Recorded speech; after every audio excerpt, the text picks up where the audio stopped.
ആരാകും മാർപ്പാപ്പയുടെ അടുത്ത പിൻഗാമി? ഫ്രാൻസിസ് പാപ്പയുടെ പിൻഗാമിയെ തിരഞ്ഞെടുക്കുന്നതിനുള്ള പേപ്പൽ കോൺക്ലേവിന് മുന്നോടിയായുള്ള കർദിനാൾമാരുടെ യോഗം ഇന്ന് നടക്കുന്നു. സിസ്റ്റൈൻ ചാപ്പലിലാണ് കർദിനാൾമാരുടെ യോഗം നടക്കുന്നത്. കോൺക്ലേവ് തുടങ്ങുന്ന തീയതിയും ഇന്ന് പ്രഖ്യാപിച്ചേക്കും. മെയ് 5-നും 10-നും ഇടയിൽ കോൺക്ലേവ് ആരംഭിക്കാൻ സാധ്യതയുണ്ടെന്നാണ് ലഭിക്കുന്ന സൂചന.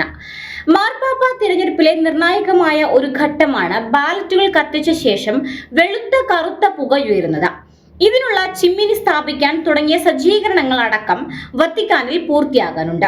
പാപ്പൽ കോൺക്ലേവ് എന്ന പേരിൽ നടക്കുന്ന സമ്മേളനത്തിൽ രഹസ്യ വോട്ടെടുപ്പിലൂടെയാണ് പുതിയ പോപ്പിനെ തിരഞ്ഞെടുക്കുക. കർദിനാൾ കാൻറ്റലമെസ്സ നയിക്കുന്ന ധ്യാനത്തോടെയാണ് കോൺക്ലേവ് തുടങ്ങുക. എന്നാൽ ഇതെത്ര നാൾ നീണ്ടു നിൽക്കുമെന്ന് പറയാൻ സാധിക്കില്ല. ബെനഡിക്ട് 16 മാർപ്പാപ്പയുടെ അപ്രതീക്ഷിത രാജി പ്രഖ്യാപനത്തെ തുടർന്ന് 2013 മാർച്ച് 13-നാണ് അർജന്റീനയിലെ ബ്യൂണസ് ഐറിസ് ആർച്ച് ബിഷപ്പായിരുന്ന കർദിനാൾ ജോർജ് മാരിയോ ബർഗോളിയോ കത്തോലിക്ക സഭയുടെ 266-ാമത്തെ മാർപ്പാപ്പയായി തിരഞ്ഞെടുക്കപ്പെട്ടത്.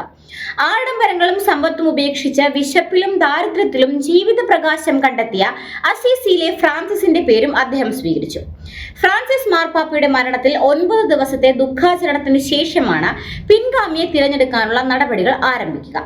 പാപ്പൽ കോൺക്ലേവ് എന്ന പേരിൽ നടക്കുന്ന സമ്മേളനത്തിൽ രഹസ്യ വോട്ടെടുപ്പിലൂടെയാണ് പുതിയ പോപ്പിനെ തിരഞ്ഞെടുക്കുക.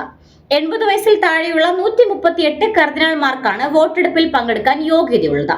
ഇതിൽ ഇന്ത്യയിൽ നിന്നുള്ള 4 കർദിനാൾമാരും ഉൾപ്പെടുന്നു.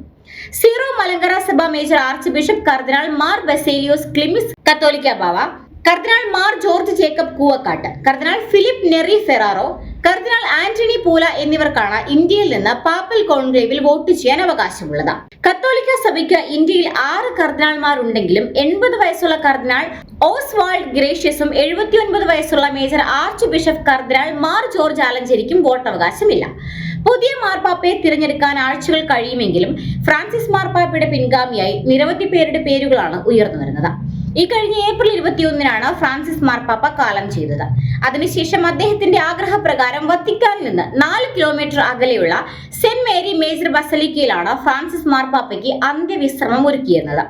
ഏപ്രിൽ 26-നാണ് മാർപ്പാപ്പയുടെ സംസ്കാര ചടങ്ങുകൾ നടന്നത്.